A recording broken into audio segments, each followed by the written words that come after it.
우리가 가지고 있는 신앙이 사실은 믿음이라는 게 도대체 뭘까라고 할 때 믿음은 선택에 대한 문제예요. 내가 어떤 것을 선택하느냐라고 하는 선택의 문제가 믿음의 문제예요. 그래서 믿음이 우리가 예를 들면 믿습니까? 믿습니다. 뭐 이런 사람들이 자기의 어떤 감정에 호소하면서 내가 믿습니다라고 하는 그런 어떤 이런 신앙의 어떤 응답이라고 생각하는 거지만 사실은 그 믿습니까와 믿습니다의 이 가장 중요한 것 중에 하나가 내가 선택하는 것 속에서 하나님이 어떻게 일을 하실지 그거에 대해서 내가 믿고 또는 염려와 두려움 없이 선택하는 것이 그것이 믿음이라고 하는 겁니다. 사람들에게 주신 최고의 선물이 뭘까? 하나님이 이 피조물인 사람을 만드셔서 도대체 사람이 무엇이간데 이런 거잖아요. 왜 하나님이 우리를 만드셨고 또 우리를 향해서 왜 사랑을 베푸실까라고 하는 것 속에서 사람에게 준 최고의 선물이 뭘까? 그게 선악을 아는 열매를 주신 거예요. 이 선악과가 왜 그것이 최고의 선물일까라고 생각해 보면 선악을 아는 열매를 먹으면 네가 정녕 반드시 죽으리라 이거잖아요. 모든 것을 다 할 수 있지만 내가 그것을 선택할 수 있는 것들을 하나를 주신 거예요. 그 선택이 뭐냐면 자유의지예요. 그래서 자유의지를 주신 것이 우리에게 주신 최고의 선물이에요. 만약에 이 자유의지를 주시지 않았으면 우리는 심판의 대상이 될 수가 없어요.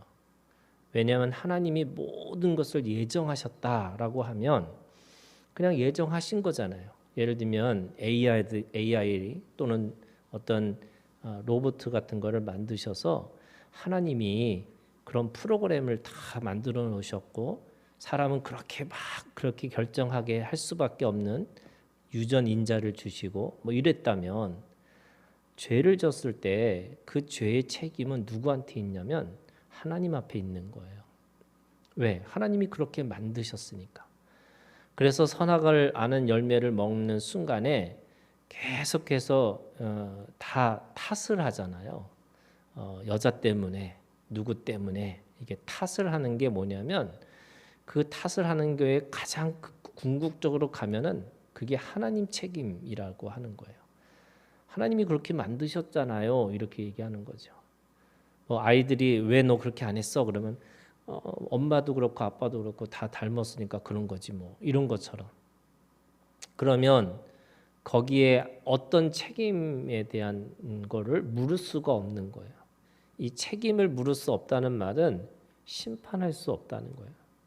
그러면 거꾸로 심판이 있다는 말은 뭘까? 거기에 대한 선택에 대한 책임이 있다는 거예요. 일반 법정에 가서도요. 예를 들면 미성년자가 죄를 져요.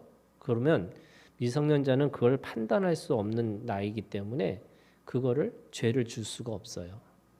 또는 정신적인 문제가 있는 사람한테 그 사람이 어떤 짓을 해도 사실은 죄를 물을 수가 없어요. 왜? 그 사람이 책임성이라는 게 없기 때문에 그래요. 그러면 하나님이 우리가 마지막 때에 심판 때에 하나님의 공심판은 하나님이 하시는 거지만 우리가 각각의 어떻게 살아냈는지에 대한 사심판이라는 게 있어요. 그 사심판을 하는 그것은 뭐냐면 그 믿음의 선택과 관련돼 있는 거예요. 내가 무슨 선택을 하고 살았는지, 내가 어떤 것을 선택하고 살았는지. 그래서요, 신앙이 이런 거예요, 여러분. 신앙이 내가 성장하고 성숙해질수록 어떤 게 있냐면 이거 하면 죽고 이거 하면 살아 이게 아니에요. 이거는 어린아이 같은 거예요. 뭐냐면 둘 다 좋은 거예요. 그런데 더 좋은 것을 네가 선택하라는 거예요. 어떤 것을 가든 상관없어요. 왜? 그것이 자유의지이기 때문에 그래요. 다만 그 선택하는 것에 따라서 그것에 대한 책임은 누구한테 있느냐? 자기한테 있는 거예요. 그래서 가장 최고의 좋은, 어떻게 보면 하나님이 그 최고의 이 1대1의 관계 속에서 최고의 그 선택은 뭐냐면 네가 좌를 가도 되고 우를 가도 돼. 네가 선택해. 이거예요. 그러면 그것에 대해서 보는 것에 마음을 빼앗겨서 소돔과 고모라를 선택하는 게 아니고 하나님이 주신 약속의 땅이 어디 있는지를 찾아내는 거예요.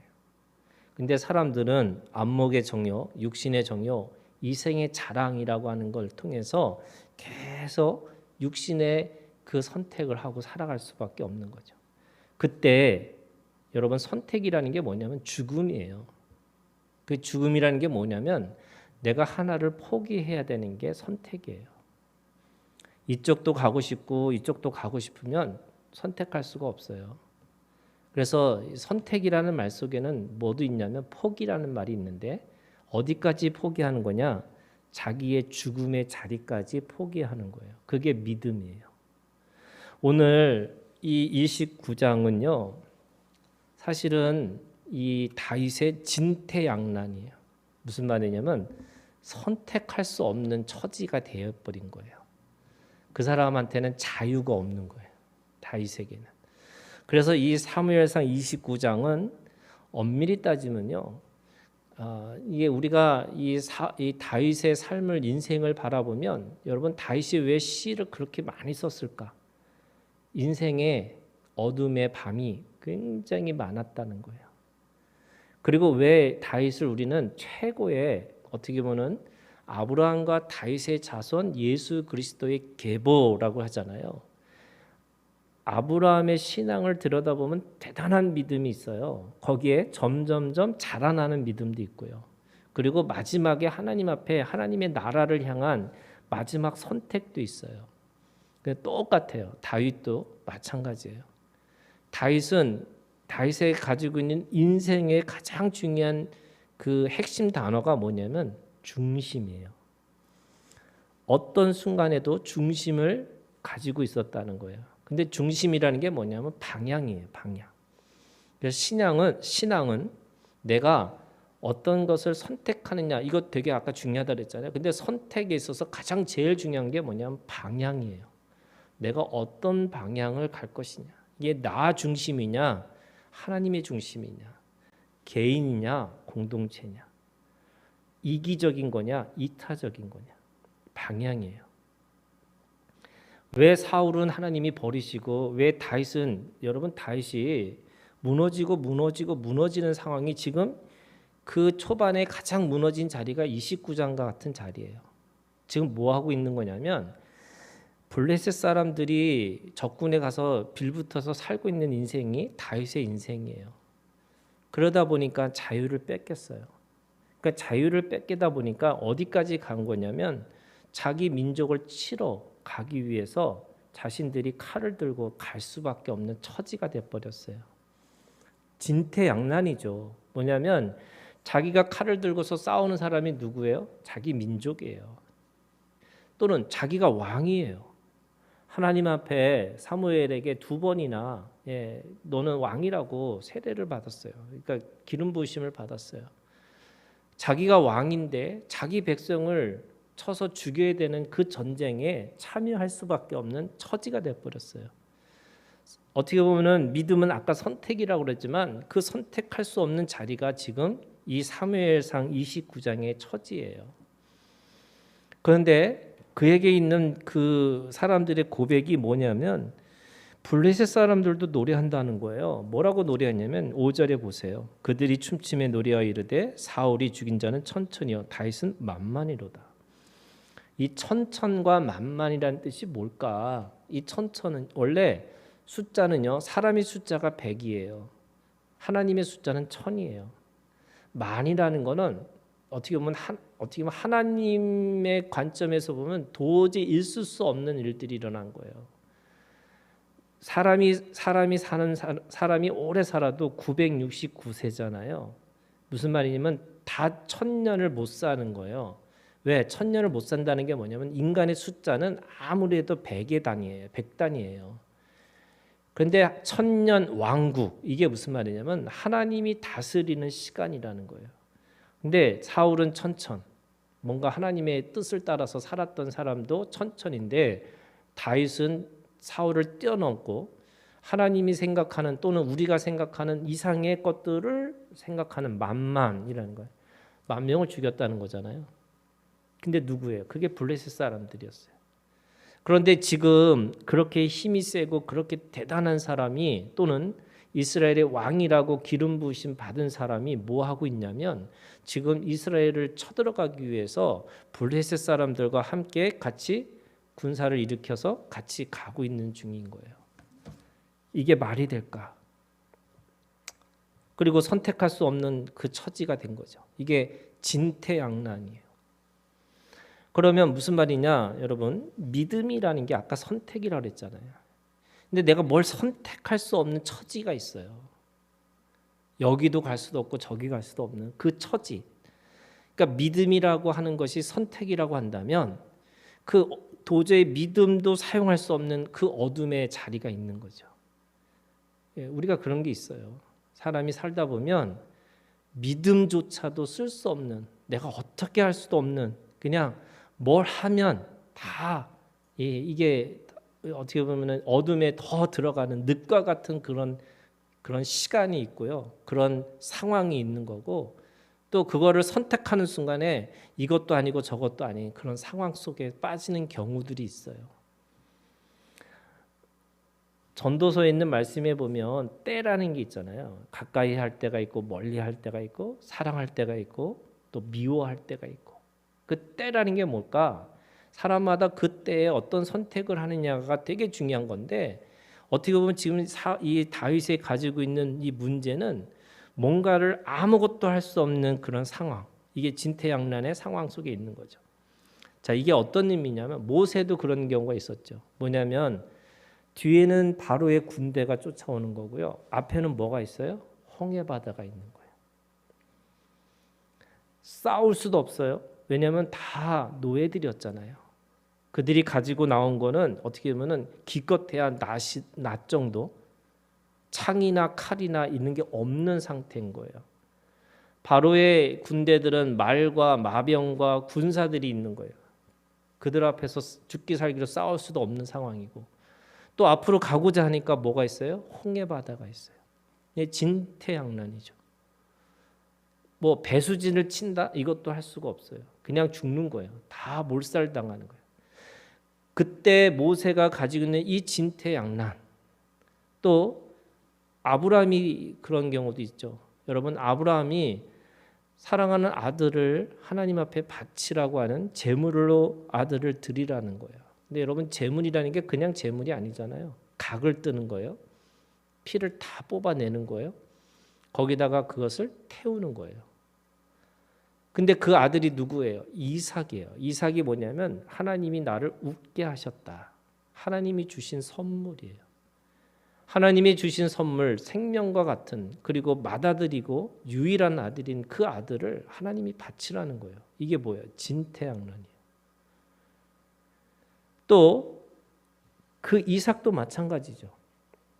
이삭도 그런 진퇴양난이 있었어요. 어떤 거냐면 야곱에게 열심히 축복해 줬어요. 그런데 알고 보니까 그게 둘째인 거야. 형이 아니에요. 그러니까 그 에서에게 이 아들한테 줘야 되는 축복을, 큰 아들한테 줘야 될 축복을 둘째가 받은 거잖아요. 그런데 우리 같으면 뭐 기도라는 거 그냥 바꿔서 그냥 그래 다시 하지 뭐 이렇게 할 수 있잖아요. 그런데 이삭의 믿음이 뭐냐면 자기가 뱉은 말이 하나님의 실제라는 걸 믿고 살았던 사람이에요. 그러니까 두 번 축복을 해줄 수가 없다는 거예요. 야곱에게 줬던 그 장자의 축복을 그 동생의 그 형에게 다시 줄 수가 없다는 거예요. 이게 진퇴양난이에요. 어떻게 할 수가 없는 거죠. 도저히 바꿀 수 없지만, 근데 장자는 바뀐 거고 똑같아요. 야곱도 마찬가지죠. 여러분, 야곱은 자기가 삼촌 라반의 집에 나와가지고 엄청나게 부를 쌓고 갔지만 결국 거기 고향을 집에 다시 돌아갈 때 누굴 만나야 되냐면 형을 만나야 되는 상황이 있는 거예요. 그 에서를 만나야 되는 그 상황 속에서 앞에 동물을 보내고 뒤에 가족을 보내고 마지막 자기가 이제 뒤에 이제 쫓아가는데 그 형의 마음이 어떻게 될까? 그 축복을 빼앗은 장자권을 빼앗은 이 동생의 마음은 그 형을 만나면 죽을 것 같은 거죠. 그게 야복강이에요. 돌아갈 수도 없고 앞으로 나갈 수도 없는 그 진퇴양난의 속에서 빠져 있는 거예요. 저는 그것이 오늘 이 다윗도 그런 상황인 거죠. 쳐들어가기도 그렇고 안 가기도 그렇고. 근데 오늘 말로는 계속 가겠다고 하지만 그 가는 순간에 그는 이스라엘의 왕으로서의 왕권, 권위를 잊어버리는 거고 또 그가 어떻게 보면 이스라엘의 원수가 되는 상황인 거예요. 그런데 여러분, 우리가 알고 있는 것처럼 그때 그 방백들이 오히려 다윗을 거부하는 거예요. 이거를 어떻게 이해할까? 이걸 어떻게 우리가 이 믿음의 어떤 선택을 해야 되는 건데 믿음의 선택이 여기에는 아무것도 없는 거예요. 그냥 하나님의 그냥 어떻게 보면은 주권이고 하나님이 그렇게 만드신 거죠. 그렇게 하게 하시는 것들이 있어요. 그러면 이 진퇴양난 속에서 하나님이 원하시는 게 뭘까? 저는 이 약함이 하나님 앞에 어떻게 강함이 되고 이 고난이 어떻게 축복의 통로가 되고 이 죽음의 시간이 어떻게 부활의 시간이 될 수 있을까? 저는 오늘 이 사무엘상 29장이 우리한테 주시는 영적 지혜가 있다는 건데 그게 뭐냐면요. 하나님의 시간에 하나님이 어떻게 하실 것에 대해서 우리는 그냥 기다릴 뿐이에요. 그래서 모세한테 하신 말씀이 뭐예요? 너는 가만히 있으라는 거예요. 너는 가만히 있어. 아브라함한테 주신 그 진퇴양난 속에서 뭐라고 하셨어요? 너는 가만히 있고 내가 준비해 줄게. 이게 여호와 이레예요. 그 이삭의 그 진퇴양난 속에서 하나님께서 하신 것이 뭐냐면 야곱의 축복도 있었지만 여러분 이것도 아셔야 돼요. 에서의 축복이 있었어요. 에서가 누굴까? 나중에 에돔의 족속이 되고 그 에돔의 족속들이 이방의 족속이 돼서 어떻게 되냐면요.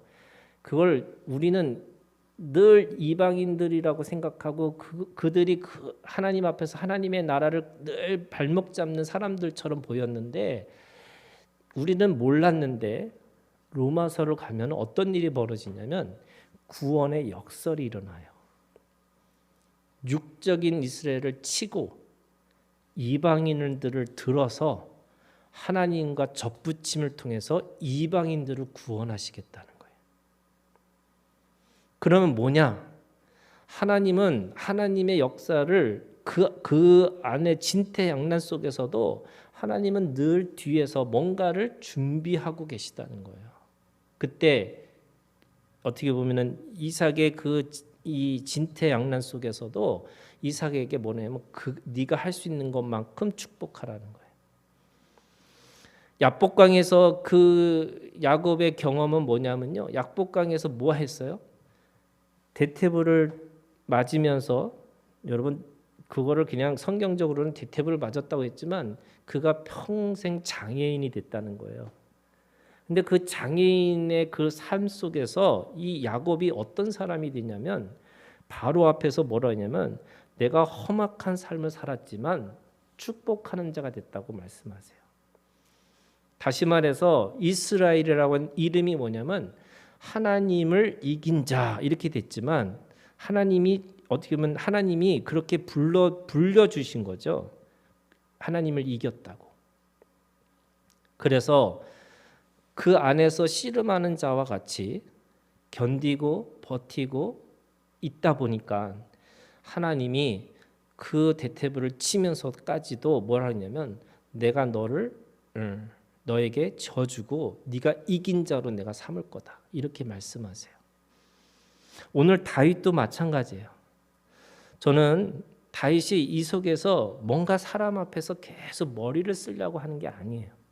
자기가 할 수 있는 최선의 것들을 하면서도 하나님이 하실 것이 뭘까 이거를 기다리는 자로 살았다는 거예요. 저는 우리가 가지고 있는 이 진퇴양난이라는 게 있어요. 믿음은조차도 사용할 수 없는, 다시 말해서 선택할 수도 없는 그냥 엉거주춤의 그런 상황이 있을 때 오늘 우리에게도 하나님의 때를 기다리는 것들이 있어야 된다는 거죠. 그런 의미에서 이 말씀 속에는 이 아주 독특한 고백이 있어요. 6절을 볼까요? 29장 6절. 아기스의 고백이 있어요. 이 아기스가 누구냐면 블레셋의 왕이잖아요. 그런데 그 다윗을 향해서 어떻게 말하냐면 첫 번째 아기스가 다윗을 불러 그에게 이르되 뭐라고 그러냐면 여호와께서 살아계심을 두고 맹세하노니. 여호와 이 이름은요 아무런 그런 일반적인 신의 이름이 아니에요. 살아계신 하나님 그 여호와 하나님을 지금 아기스가 고백하고 있어요. 블레셋 사람이고 이방인이고 또 지금 이스라엘을 치러 가고 있는 이 가장 우두머리의 그 입에서 여호와께서 살아계심을 두고 맹세하노니라고 이렇게 고백하고 있어요. 여러분 가끔 원수가 하나님의 말씀을 할 때가 있어요. 이게 놀라운 거예요. 악인이 하나님의 이름을 두고 맹세해요. 왜 그럴까요? 저는 그게 하나님의 주권이라는 거예요. 뭐냐면 믿음의 사람은 진퇴양난 속에서 어떻게 할 수도 없는 그 믿음조차도 사용할 수 없는 속에서도 하나님은 뭐냐면 그 속에서 하나님의 일들을 감당하고 계시다는 거예요. 내가 이 은혜스러운 이거를 어떻게 표현할지 몰라서 이렇게 하고 있는데 은혜를 받으셔야 돼요. 이게. 사람이 노력해갖고 은혜를 받는 게 아니라니까요. 사람이 뭔가 머리를 써야지 은혜를 받는 게 아니에요. 하나님이 일하시는, 하나님이 열심으로 하신다는 거예요. 그러니까 이 악인의 이 입에서 하나님의 여호와 하나님, 그냥 하나님이 아니에요. 그냥 신의 이름으로 얘기하는 게 아니라 정확하게 여호와 하나님의 살아계심을 두고 맹세한다고 이렇게 얘기하고요. 9절에 보세요. 9절에 이렇게 고백합니다. 아기스가 다윗에게 대답하여 이르되 네가 내 목전에 하나님의 전령같이 선한 것을 내가 안다. 전령같이 선하다는 거예요. 악인이 볼 때도 다윗이 선하게 보여요. 이 눈에 뭐가 씌우게 한 거죠. 다윗은 속이고 있는 거잖아요. 어떻게 보면은 내가 당신을 위해서 목숨 걸고 싸울 수 있는데 이게 무슨 소리입니까? 저는 가야 됩니다. 그랬더니 내가 여호와 이름으로 보고 내가 너를 보니까 하나님의 진짜 살아계신 하나님의 사랑같이 보이고 선하게 보인다. 이렇게 얘기하는 거예요. 여러분 이게 이런 걸 경험하고 한번 살아보셔야 되는 거예요. 이게 뭐냐면 가만히 있더니 갑자기 홍해가 갈라지는 거예요. 가만히 있더니 그냥 옆에 양이 한 마리가 그 숯불에 걸려 있는 거예요. 가만히 있더니 하나님께서 그 이삭도 그 축복대로 나중에 그 이삭의 이 에서의 이 민족을 하나님의 사람들로 다시 부르시는 거예요. 이게요, 우리가 생각하는 것보다 내가 다 믿음으로 다 결정하고 그래서 믿음으로 뭔가 해야 된다고 생각하지만 그 믿음을 사용할 수 없는 순간에서도 하나님이 우리한테 하나님의 일을 하시겠다는 거예요. 그래서 우리가 할 일이 뭐예요? 기다리는 거죠. 하나님이 어떻게 일하시는지를 지켜보고 있어야 되는 거죠. 그런 의미에서 여러분 여호와께서 살아계심을 두고라고 하는 이 아기스의 이 고백이 저는 오늘 두 가지의 신앙에 우리 이 교훈을 받았으면 좋겠어요. 첫 번째 뭐냐? 여러분 우생마사라는 거 아시죠? 우생마사 아세요? 홍수가 났는데 말은 물에 떠내려 가다가 말이 계속 살려고 하다가 죽어버렸어. 근데 소는요, 제가 기사를 보니까 80kg까지 떠내려갔어. 물에다. 여러분 80kg가 어느 정도 될까? 그 80kg까지 물에 떠다니고 가다가 어느 순간에 뭐가 툭 걸리니까 그 걸린 속에서 나온 거예요. 소가. 그래서 우생, 소는 살아있고 마사, 말은 죽는다는 거예요. 그게 뭘까요? 여러분 인생은 수고와 슬픔밖에 없지만 그 인생의 시간 속에서 내가 내 몸을 그냥 맡기고 살다 보면 어느 순간에 하나님이 일을 하시는 걸 보게 된다는 거예요. 내가 믿음을 반드시 사용해서 막 살려고 이렇게 안 해도 어느 순간에 그냥 떠내려 가다가 가는 것처럼 보이다가 어느 순간에 툭 걸리면 나올 수 있어요. 여러분 그거 믿으셔야 돼요. 네. 그래서 아무것도 안 하다가 여러분 마지막 때 그 십자가에서 죽으려고 할 때 강도짓을 열심히 하다가 죽으려고 하는 순간에 예수님 만나고서 너는 오늘 나와 함께 낙원에 이르리라. 이게 우생마사 아니에요? 네, 인생 자기가 막 끌려다가 어느 순간에 아무것도 할 수 없는 그 십자가 위에서 예수님을 만나서 아멘 하고 간 거잖아요. 말은 뭔가를 계속 찾으려고 하는데 안 돼. 그러다 힘이 빠져서 스스로 죽을 수밖에 없는. 하나님이 어느 순간에 홍해를 열어 놓으실 거예요. 그래서 너는 가만히 있어. 내가 너희 하나님을 알고 하나님이 일하시는 것을 보라는 거예요. 그거 보는 믿음이 우리 가운데 있어야죠. 두 번째 믿음은요, 여러분. 이 이야기 속에서 시편 40편 2절을 한번 보실까요? 시편